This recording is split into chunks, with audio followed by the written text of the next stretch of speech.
Compulsion à volonté. C'est ce que j'ai marqué dans le titre.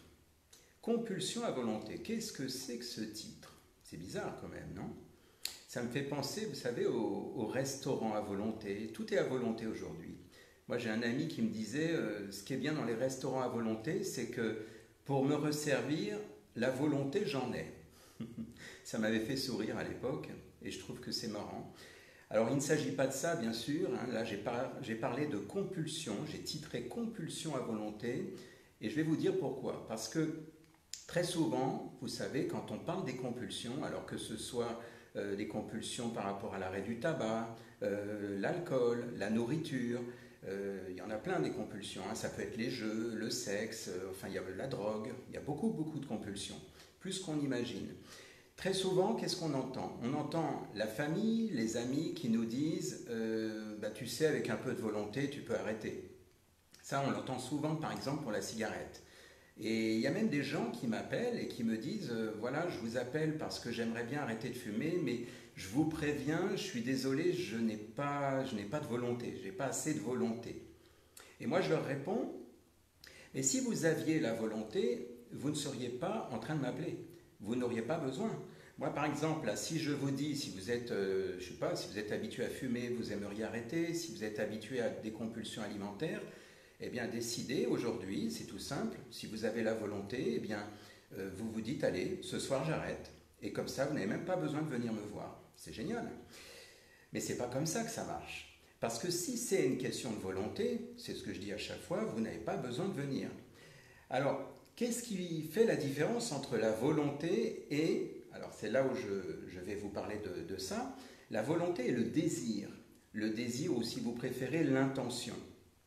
Eh bien, c'est vraiment la différence, parce que la volonté, elle vient du mental. La volonté, c'est il faut, je dois, je veux, c'est mental. C'est presque une pression que je vais me mettre à l'intérieur, parce que je me dis non, non, il faut absolument que j'arrête.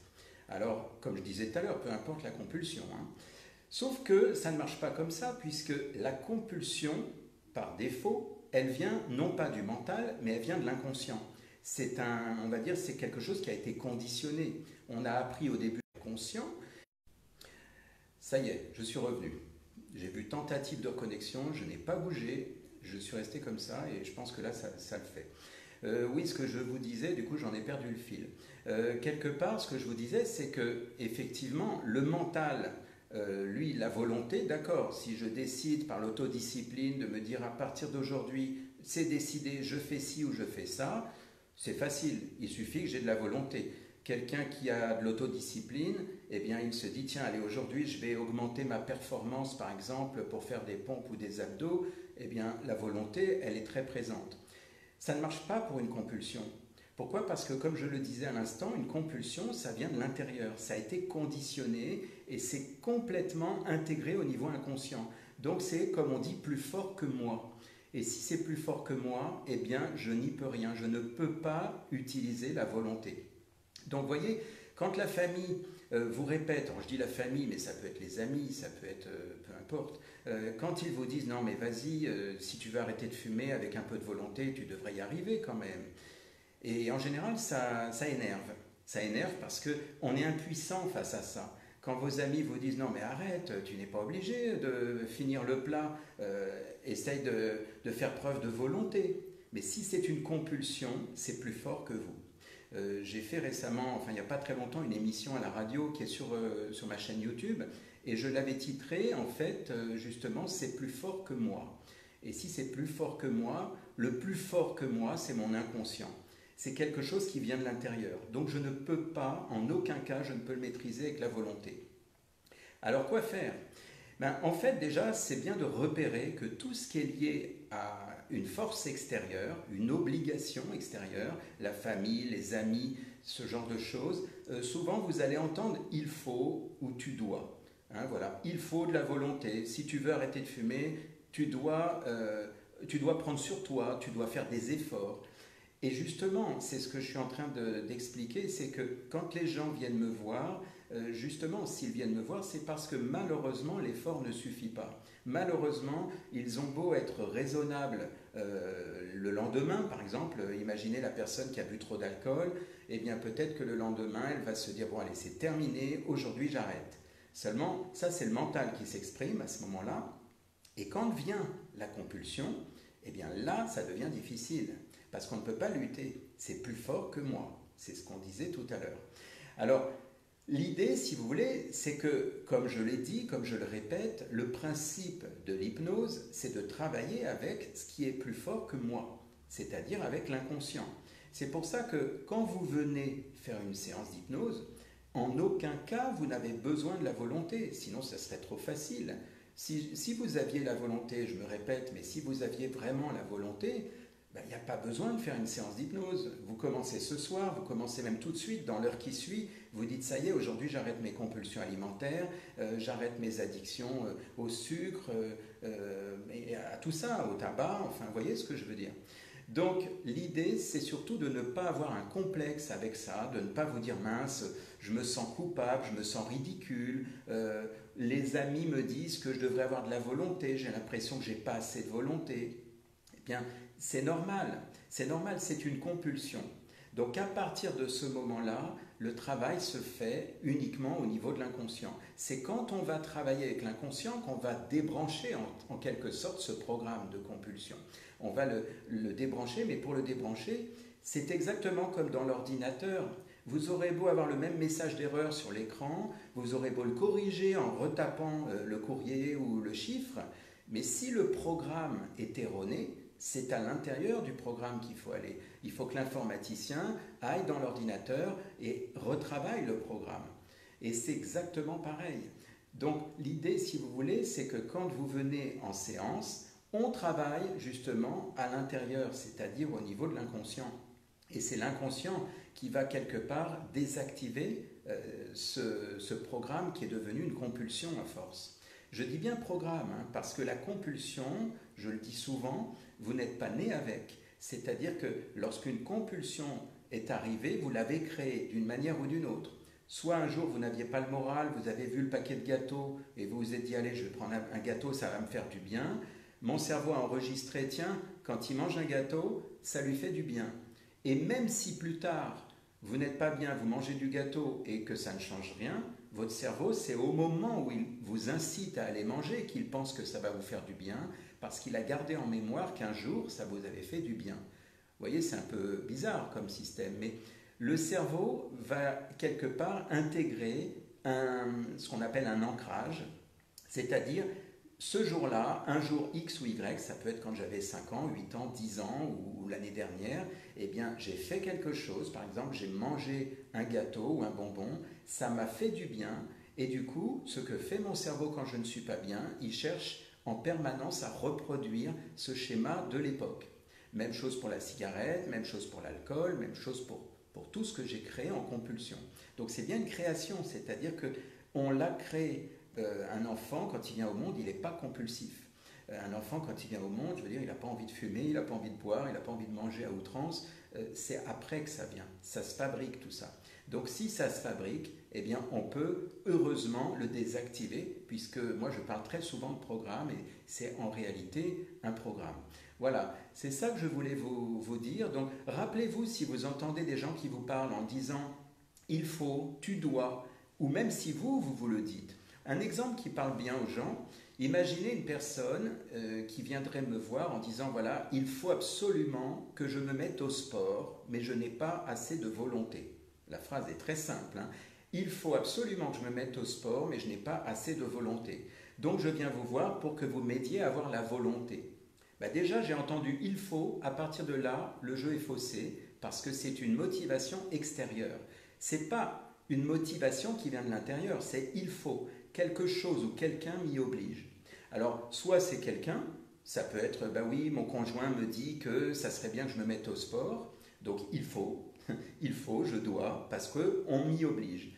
Ou ça peut être moi qui m'y oblige, parce que, par exemple, je ne suis pas bien dans ma peau, je me trouve avec trop d'embonpoint, et je m'oblige en me disant, il faut absolument que je me mette au sport, ou je dois absolument faire du sport. Et ça, on le repère assez facilement. Et l'idée, c'est de transformer ce « il faut, je dois » en une envie, une intention intérieure, c'est-à-dire j'ai besoin, par exemple, j'ai besoin, ça c'est bon pour ma santé, c'est bon pour mon équilibre. Si je vous dis j'ai besoin, ça n'a pas la même connotation que si je vous dis il faut absolument ou je dois. Parce que là, je me mets une pression et je sais que ça ne va pas fonctionner. Et c'est ce qui se passe d'ailleurs quand les gens se mettent au régime. Il faut que je me mette au régime. On l'entend tout le temps, ça. Je dois absolument me mettre au régime.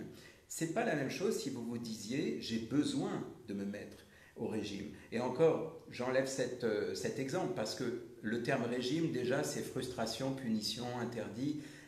Donc déjà, je le dirais autrement. Si quelqu'un vient me voir en disant voilà, il faut que je me mette au régime, je vais carrément chambouler toute la phrase parce qu'on va enlever le il faut, on va mettre j'ai besoin.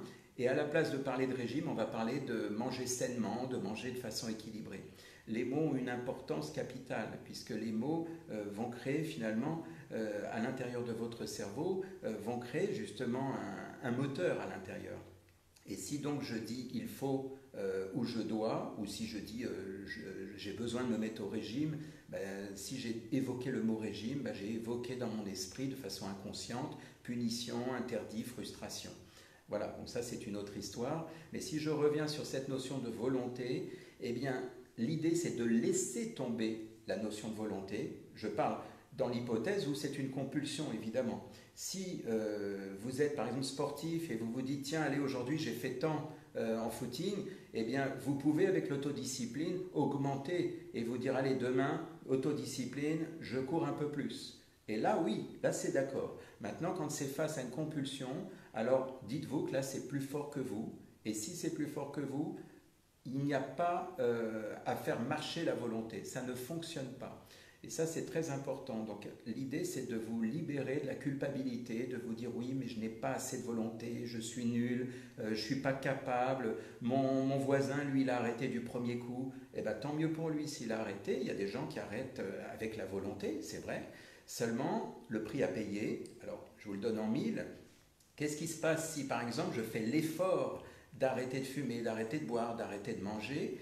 Eh bien, intérieurement, je n'ai pas satisfait finalement ce qui était prévu. Imaginez, par exemple, je suis stressé, j'ai beaucoup de stress et pour me détendre, j'ai décrété, donc c'est ancré maintenant dans mon cerveau, que tiens, ben, quand je me bois un petit verre d'alcool, ben, ça me donne un relâchement ou un semblant de relâchement, mais c'est mon petit moment à moi pour me détendre du travail.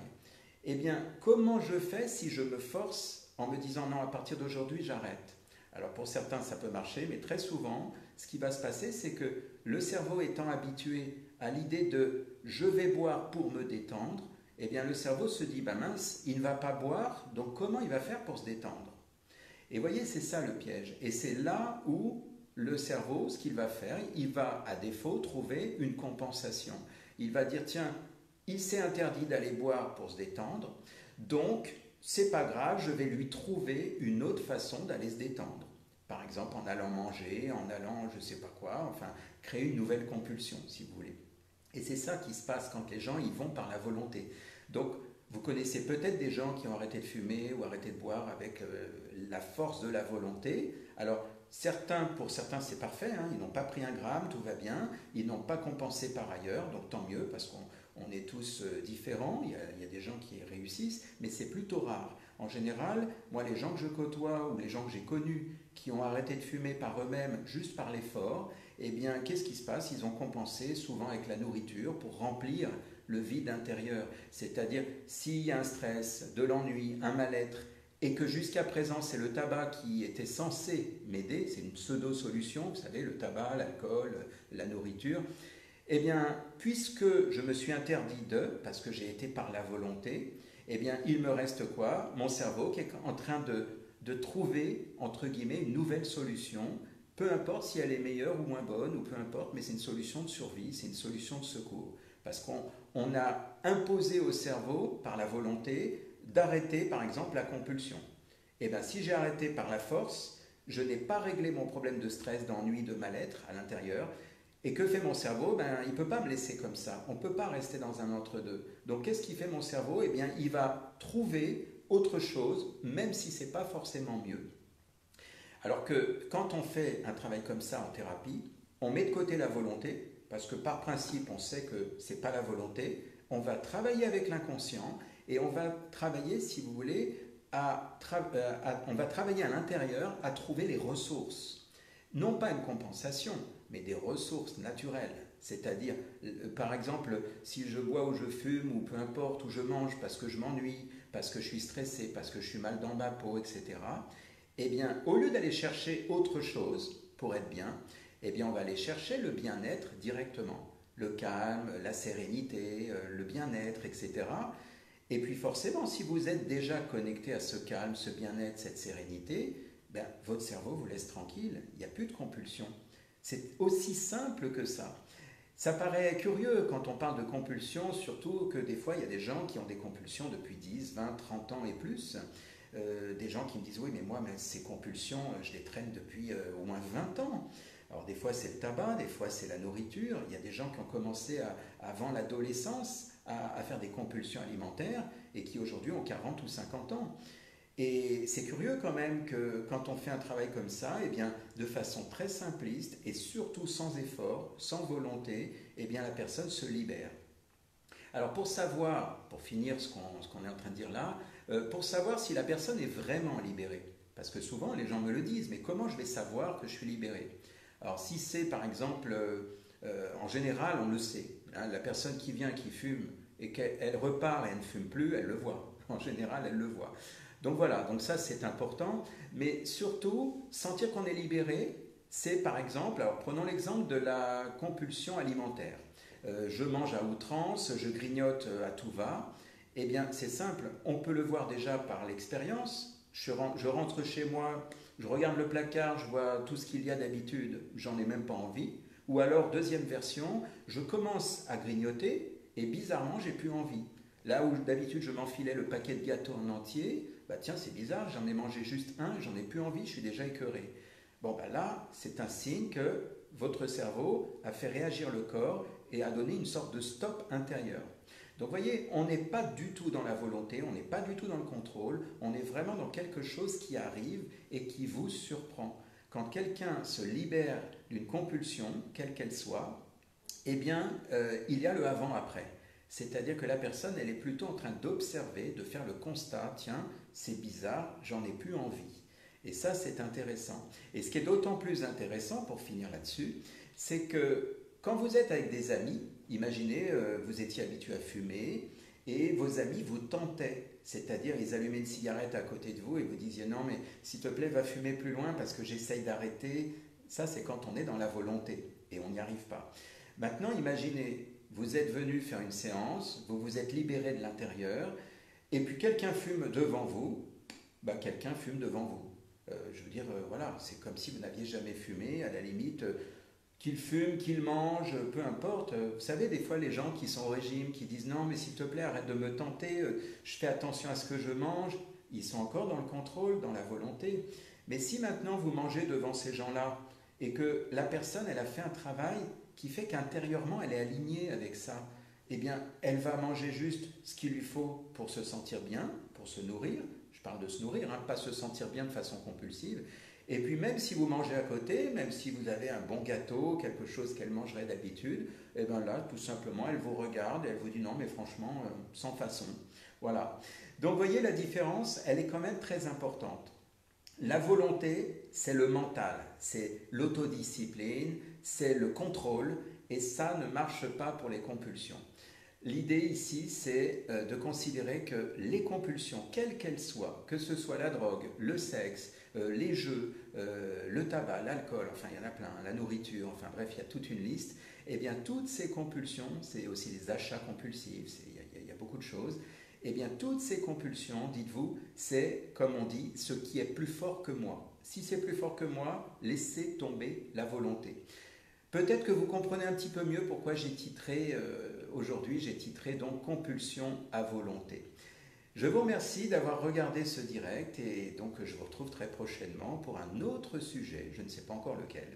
Voilà, comme d'habitude, hein, j'ai vu défiler, bonsoir à tout le monde, bonjour à tout le monde, merci pour vos petits messages. Ben, ça y est, maintenant c'est l'heure. c'est l'heure pour répondre à chaque message de façon individuelle. Donc n'hésitez pas, vous pouvez même après ce direct continuer à poser vos questions et moi je vais répondre à chacun comme je fais d'habitude. Voilà, je vous dis à très bientôt. Merci, au revoir. Au revoir.